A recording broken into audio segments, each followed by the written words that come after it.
तो कैसे हैं आप लोग। उम्मीद करते हैं कि बहुत अच्छे होंगे। तो चलिए आज के वीडियो में हम आपको बताएंगे जो स्क्रीन बोर्ड पर प्रश्न दिया हुआ है उसको। तो ध्यान से पहले प्रश्न को पढ़ा जाए। यदि एक वृत्त का क्षेत्रफल और परिधि का मान समान हो तो वृत्त की त्रिज्या क्या होगी। वृत्त की त्रिज्या की बात की गई है। सबसे पहले तो यह ध्यान रखना है, ये वृत्त है जी, बात समझ में आया होगा। क्षेत्रफल कहने का मतलब क्या होता है, ये अंदर का जितने भी भाग हैं ये पूरे की बात की जाती है, यही क्षेत्रफल होता है। अंदर का जो एरिया हुआ, समझ गए होंगे बात। परिधि की बात की तो ये चारों तरफ का माप जो होगा यही परिधि कहलाता है और परिमाप कहलाता है। आपको पता है, लेकिन वृत्त में परिधि पढ़ते हैं जी, बिल्कुल।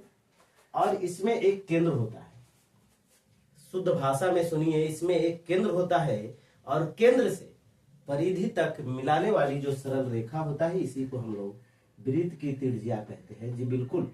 वृत्त की क्या कहते हैं जी सर जी, त्रिज्या। और इसको आर से सूचित किया जाता है जी, बिल्कुल, आर से सूचित किया जाता है।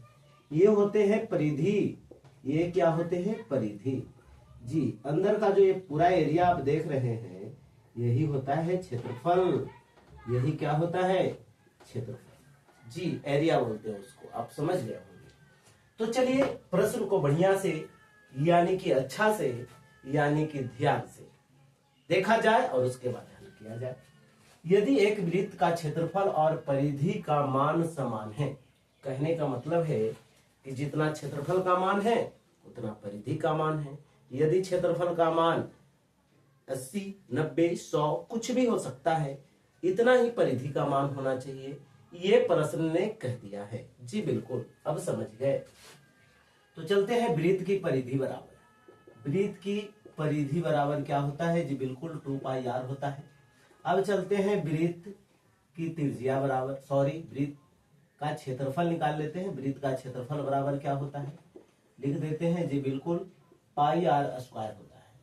प्रश्न क्या कहता है, ध्यान से प्रश्न से जी, आराम से सुना जाए, ध्यान से देखा जाए।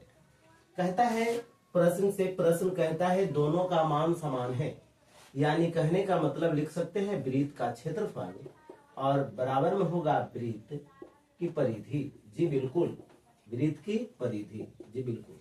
वृत्त का क्षेत्रफल क्या होता है जी सर जी, πr² होता है जी, बिल्कुल।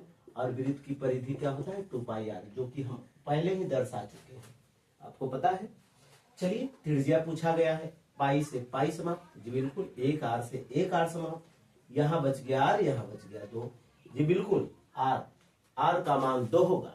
और यदि मान यानी मात्रक नहीं दिया हुआ है कि सेंटीमीटर होगा कि किलोमीटर होगा कि मिलीमीटर होगा, तो हम मात्रक लगाएंगे, सिर्फ मात्रक या इकाई लगा सकते हैं जी, बिल्कुल। तो यहाँ पर 2 मात्रक भी आप जवाब दे सकते थे और मात्रक में नहीं रहेगा तो 2 इकाई भी लिख सकते थे जी, बिल्कुल। यदि ये बात आपको समझ में आया होगा तो आप वीडियो को लाइक करिए, वरना लाइक मत करिए। धन्यवाद।